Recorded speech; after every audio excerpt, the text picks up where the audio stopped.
7,000 ಕೋಟಿ ರೂಪಾಯಿ ಲಾಸ್ ಆಗೈತಿ ಡೈರಿ ಇಂಡಸ್ಟ್ರಿದಾಗ ಭಾರತದಾದ್ಯಂತ. Because of only one reason, ಕೆಚ್ಚಲ ಬಾವು. ಪ್ರತಿದಿನ ಹಾಲು ಹಿಂಡುವಾಗ ನೀವು ಮಾಡುವ ಈ ಒಂದು ತಪ್ಪು ಸಾವಿರಾರು ರೂಪಾಯಿ ನಷ್ಟಕ್ಕೆ ಕಾರಣವಾಗಬಹುದು. ಹಾಲು ಕಡಿಮೆ, ಖರ್ಚು ಹೆಚ್ಚು. ಕಾರಣ ಒಂದೇ ಒಂದು. ನೀವೇನಾದರೂ ಹೈನುಗಾರಿಕೆಯಲ್ಲಿ ಕೆಲಸ ಮಾಡ್ತಿದ್ರಿ ಅಂದ್ರೆ ಅಥವಾ ಸ್ಟಾರ್ಟ್ ಮಾಡಬೇಕು ಅಂತ ಅನ್ಕೊಂಡಿದ್ರಿ ಅಂದ್ರೆ ಕೆಚ್ಚಲು ಬಾವಿನ ಬಗ್ಗೆ ನೀವು ತಿಳ್ಕೊಳಕಬೇಕು. ಯಾಕಂದ್ರೆ ಇದು ಬಿಗ್ಗೆಸ್ಟ್ ಪ್ರಾಬ್ಲಮ್ ಐತಿ ಒಂದು ಹೈನುಗಾರಿಕೆ ಫೀಲ್ಡ್ನಲ್ಲಿ.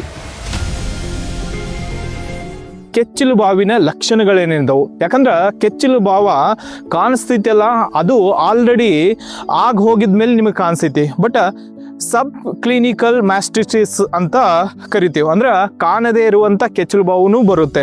ಸೊ ಅದರ ಲಕ್ಷಣಗಳು ಹೆಂಗಿರ್ತಾವೆ, ಅದನ್ನ ಐಡೆಂಟಿಫೈ ಹೆಂಗೆ ಮಾಡೋದಾ? ಸಪೋಸ್ ನೀವು ಅದನ್ನೆಲ್ಲರೇ ತಿಳ್ಕೊಂಡ್ರಿ ಅಂದ್ರೆ ಕೆಚ್ಚಲು ಬಾವು ಬರೋಕ್ಕಿಂತ ಮುಂಚೆನೇ ಅದನ್ನ ತಡೆಗಟ್ಟಬಹುದು. ಕೆಚ್ಚಲು ಬಾವು ಆಲ್ರೆಡಿ ಬಂದಿತ್ತಂದ್ರೆ ಅದರ ಲಕ್ಷಣಗಳು ಏನಿರ್ತಿರ್ತಾವು? ಒಂದು ದೋಸ್ತ ಕೆಚ್ಚಲ ಊದ್ಕೊಂಡಿರುತ್ತೆ. ನೀವೇನಾದ್ರೂ ಮುಟ್ಟಿರಿ ಅಂದ್ರೆ ಗಟ್ಟಿಯಾಗಿ ನಿಮ್ಗೆ ಅನಿಸುತ್ತೆ. ಹಾಲು ತೆಗೆಯುವಾಗ ಇದು ಹಸುವಿಗೆ ಏನಾಗುತ್ತೆ ಅಂದ್ರೆ ನೋವು ಆಗ್ತಿರ್ತೈತಿ, ಅದ ಓದಿಯೋದ ಅಥವಾ ಜಿಗಿದಾಡೋದ ಈ ಥರ ಎಲ್ಲ ಪ್ರಾಬ್ಲಮ್ಗಳು ಅದು ಮಾಡಕ್ಕೆ ಸ್ಟಾರ್ಟ್ ಮಾಡ್ತೈತಿ. ಅದ್ರ ಜೊತೆಗೆ ಏನಂದ್ರೆ ಹಾಲು ನೀವು ಹಿಂಡ್ತಿರಲ್ಲ ಅದ್ರಾಗ ಗಟ್ಟಿ ಆದಂಥ ಪದಾರ್ಥ ಬರೋದಾ ಅಥವಾ ಹಾಲಿನಲ್ಲಿ ರಕ್ತ ಬರೋದಾ ಹಿಂಗೆಲ್ಲ ಆಗಕತ್ತೈತಂದ್ರೆ ಇಟ್ಸ್ ಆಲ್ರೆಡಿ ಕೆಚ್ಚಲು ಬಾವ ಆಗೈತಿ ಅಂತಾನೆ ನಾವು ಅದಕ್ಕೆ ಕರಿತೀವಿ. ಕಣ್ಣಿಗೆ ಕಾಣದೇ ಇರುವಂಥ ಕೆಚ್ಚಲು ಬಾವ ಬಗ್ಗೆ ನಾವು ಮಾತಾಡೋದೈತಂದ್ರೆ ದೋಸ್ತ, ಇದ್ರ ಹಿಂದಿನ ಏನು ಕೆಚ್ಚಲು ಐತಲ್ಲ ಪರ್ಫೆಕ್ಟ್ಲಿ ನಾರ್ಮಲ್ ನಿಮಗೆ ಕಾಣಿಸ್ತಿರ್ತೈತಿ. ಸೊ ಹಂಗಾದ್ರೂ ಕೆಚ್ಚಲು ಬಾವ ಆಗಕ್ಕೆ ಇನ್ನೂ ಸ್ಟಾರ್ಟ್ ಆಗಿರ್ತೈತಿ. ಇಟ್ ಮೀನ್ಸ್ ವಾಟ, ಒಳಗೆ ಬ್ಯಾಕ್ಟೀರಿಯಾಗಳು ಅದ್ರ ಕೆಲಸ ಮಾಡಕ್ಕೆ ಸ್ಟಾರ್ಟ್ ಮಾಡಿರ್ತಾವೆ. ಸೊ ಮೊದಲನೇ ಲಕ್ಷಣ ನಿಮ್ಗೆ ಏನು ಕಾಣಿಸ್ತೈತಿ ಅಂದ್ರೆ, ಈ ಒಂದು ಹಸು ದಿನಕ್ಕೆ 8 ಲೀಟ್ರ 10 ಲೀಟ್ರ ಒನ್ ಟೈಮ್ ಹಾಲು ಕೊಡಾಕೈತಿ ಅಂದ್ರೆ ದಿನ ಸ್ವಲ್ಪ ಕಡಿಮೆ ಮಾಡಕ್ಕೆ ಸ್ಟಾರ್ಟ್ ಮಾಡ್ತೈತಿ. ಸೊ ನೀವು ಮೇವು ನೆಟ್ಟಿಗೆ ಕೊಡತ್ತೀರಿ, ನೀರು ನೆಟ್ಟಿಗೆ ಕೊಡತ್ತೀರಿ, ಹಸು ಪೂರಾ ಆರಾಮಾಗಿನೂ ಐತಿ. ಹಿಂಗಿದ್ರೂ ಕೂಡ ಹಾಲು ಕಡಿಮೆ ಆಗೈತಿ ಅಂದ್ರೆ ಸಬ್ ಕ್ಲಿನಿಕಲ್ ಮ್ಯಾಸ್ಟಿಟ್ ಅಂದ್ರೆ ಕಣ್ಣಿಗೆ ಕಾಣದೇ ಇರುವಂಥ ಕೆಚ್ಚಲು ಬಾವು ಸ್ಟಾರ್ಟ್ ಆಗೈತಿ ಅಂತ ಅರ್ಥ. ಇದು ಒಂದನೇ ರೀಸನ್. ಎರಡನೇ ಮೇನ್ ಲಕ್ಷಣ ಹೆಂಗೆ ಕಾಣಿಸ್ತೈತಿ ಅಂದ್ರೆ, ನೀವು ಲ್ಯಾಬ್ ಟೆಸ್ಟ್ ಮಾಡಿಸ್ಬೇಕಾಗ್ತೈತಿ. SSC ಹೈ ಇತ್ತು ಅಂದ್ರೆ ನಿಮ್ಮ ಹಸುವಿಗೆ ಕೆಚ್ಚಲು ಬಾವು ಅಂದ್ರೆ ಕಣ್ಣಿಗೆ ಕಾಣದೇ ಇರುವಂಥ ಕೆಚ್ಚಲು ಬಾವು ಆಗೈತಿ ಅಂತ ನಾವು ತಿಳ್ಕೊಬೋದು. SSCದಾಗ ಏನಾಗ್ತೈತಿ, ಸೊ ಬ್ಯಾಕ್ಟೀರಿಯಾ ಕೆಚ್ಚಲು ಒಳಗೆ ಹೋಯ್ತಂದ್ರೆ ಏನಾಗ್ತೈತಿ, ಈ ಹಸುವಿನಲ್ಲಿರುವಂಥ ರೋಗ ನಿರೋಧಕ ಶಕ್ತಿ ಅಂದ್ರೆ ಬಿಳಿ ರಕ್ತ ಕಣಗಳು ಏನು ಮಾಡ್ತಾವ ಅಂದ್ರೆ ಅದ್ರ ಜೊತೆಗೆ ಹೋರಾಡಕ್ಕೆ ಸ್ಟಾರ್ಟ್ ಮಾಡ್ತಾವೆ. ಇಡೀ ಬಾಡಿಯಲ್ಲಿರುವಂಥ ಎಲ್ಲ ಬಿಳಿ ರಕ್ತ ಕಣಗಳನ್ನ ಹಸುವಿನ ದೇಹ ಏನು ಮಾಡ್ತೈತಿ, ಕೆಚ್ಚಲಿನೊಳಗೆ ಸೆಂಡ್ ಮಾಡ್ತೈತಿ. ಇದರಿಂದ ಏನಾಗ್ತೈತಿ, ಹಾಲಿನಾಗ 2 ಲಕ್ಷಕ್ಕಿಂತ ಜಾಸ್ತಿ ಕೌಂಟ್ ತೋರ್ಸಕ್ಕಾಯ್ತು ಅಂದ್ರೆ ಇಟ್ ಮೀನ್ಸ್ ಕೆಚ್ಚಲು ಬಾವು ಆಲ್ರೆಡಿ ಆಗೈತಿ. ಅದಕ್ಕೋಸ್ಕರನ ಹಸು ಏನು ಮಾಡತೈತಿ, ಬಿಳಿ ರಕ್ತ ಕಣಗಳನ್ನು ಕೆಚ್ಚಲಿನಾಗ ಸೆಂಡ್ ಮಾಡತೈತಿ. ಸೊ ಲ್ಯಾಬ್ ಟೆಸ್ಟ್ ನೀವು ಮಾಡಿಸ್ಬೇಕಾಗ್ತೈತಿ. CMT ಟೆಸ್ಟ್ ಅಂತ ಇದಕ್ಕೆ ಕರೀತಾರೆ ದೋಸ್ತ. ಹಾಲು ಕರೆಯುವಾಗ ಏನು ಮಾಡ್ತೀವಿ, same to same machine use ಮಾಡ್ತಿದ್ರೆ ಅದೇ ಮಷಿನ್ನ ನೀವು ಬೇರೆ ಹಸುಗಳಿಗೂ ಯೂಸ್ ಮಾಡ್ತೀರಿ, ಅದ ಕೈಯಿಂದ ಬೇರೆ ಹಸುಗಳನ್ನು ಮುಡ್ತೀರಿ. ಸೊ ಕಣ್ಣಿಗೆ ಕಾಣದೇ ಇರುವಂಥ ಬ್ಯಾಕ್ಟೀರಿಯಾಗಳು ಇದರಿಂದ ಮತ್ತೊಂದಕ್ಕೆ ಹಿಂಗೆಲ್ಲ ಹರಡ್ಕೊಂತ ಕೆಚ್ಚಲು ಬಾವು ಸಮಸ್ಯೆ ಭಾಳ ದೊಡ್ಡದಾಕೋಂತ ಹೋಗ್ತೈತಿ. ಕೆಚ್ಚಲು ಬಾವು ಬರಕ್ಕೆ ಮೇನ್ ಕಾರಣನ ಸ್ವಚ್ಛತೆ ಇಲ್ಲದೆ ಇರೋದು. ಸೊ ನೀವು ಇಲ್ಲಿ ನೋಡ್ಬೋದು, ಒಂದು ಶೆಡ್ನ ಇವ್ರು ಎಷ್ಟೊಂದು ಚೆನ್ನಾಗಿ ನೀಟಾಗಿ ಕ್ಲೀನ್ ಮಾಡಿ ಇಟ್ಕೊಂಡಾರು. ಈ ಥರ ಏನಾದರೂ ನೀವು ಕ್ಲೀನಾಗಿ ಮೇಂಟೈನ್ ಮಾಡ್ತಿದ್ರಿ ಅಂದ್ರೆ ದೆನ್ ಕೆಚ್ಚಲು ಬಾವು ಬರುವಂಥ ಸಮಸ್ಯೆ ಭಾಳ ಕಡಿಮೆ ಆಗ್ತೈತಿ. ಏನಾಗ್ತೈತಿ ಅಂದ್ರೆ, ಸೊ ಇವಾಗ ನಾವು ಹಾಲು ಕರೆದ ಮೇಲೆ ಏನಾಗ್ತೈತಿ ಅಂದ್ರೆ ತೊಟ್ಟಿನ ರಂಧ್ರಗಳು ಅಂತ ಏನು ಕರಿತೇವಲ್ಲ ಒಂದು 30 ನಿಮಿಷ ತನಕ ಓಪನ್ ಆಗಿದ್ದಿರ್ತಾವೆ.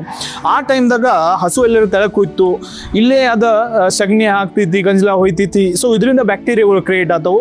ಆ ಬ್ಯಾಕ್ಟೀರಿಯಾಗಳು ಈ ತೊಟ್ಟಿನ ರಂಧ್ರದ ಒಳಗಡೆಯಿಂದ ಮುಖಾಂತರ ಒಳಗಡೆ ಹೋಗಿ ಕೆಚ್ಚಲು ಬಾವು ಸಮಸ್ಯೆನ ಕ್ರಿಯೇಟ್ ಮಾಡ್ತಿರ್ತಾವೆ. ಸೊ ಇದನ್ನು ನಿಮ್ಮ ಕಡೆಯಿಂದ ಮಾಡಕ್ ಆಗುದಿಲ್ಲ ಅಂದ್ರೆ ಸೊ ನೀವೇನ್ ಮಾಡ್ಬೋದು ಅಂದ್ರೆ ಡಿಪ್ಗಳು ಬರ್ತಾವೆ, ಟೀಟ್ ಡಿಪ್ ಅಂತ ನಾವು ಅದನ್ನ ಕರಿತೇವೆ. ಸೊ ಇಲ್ಲೇನು ನಿಮ್ಮ ಸ್ಕ್ರೀನ್ದಾಗ ಕಾಣಿಸಾಗೈತಿ, ಇದು ಗೌ ಡಿಪ್ ಅನ್ನೋದ.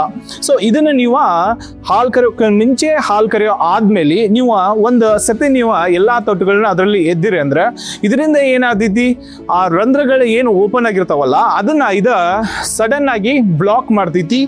ಬ್ಯಾಕ್ಟೀರಿಯಾಗಳು ಒಳಗೆ ಹೋಗೋದ ತಪ್ತಾವು.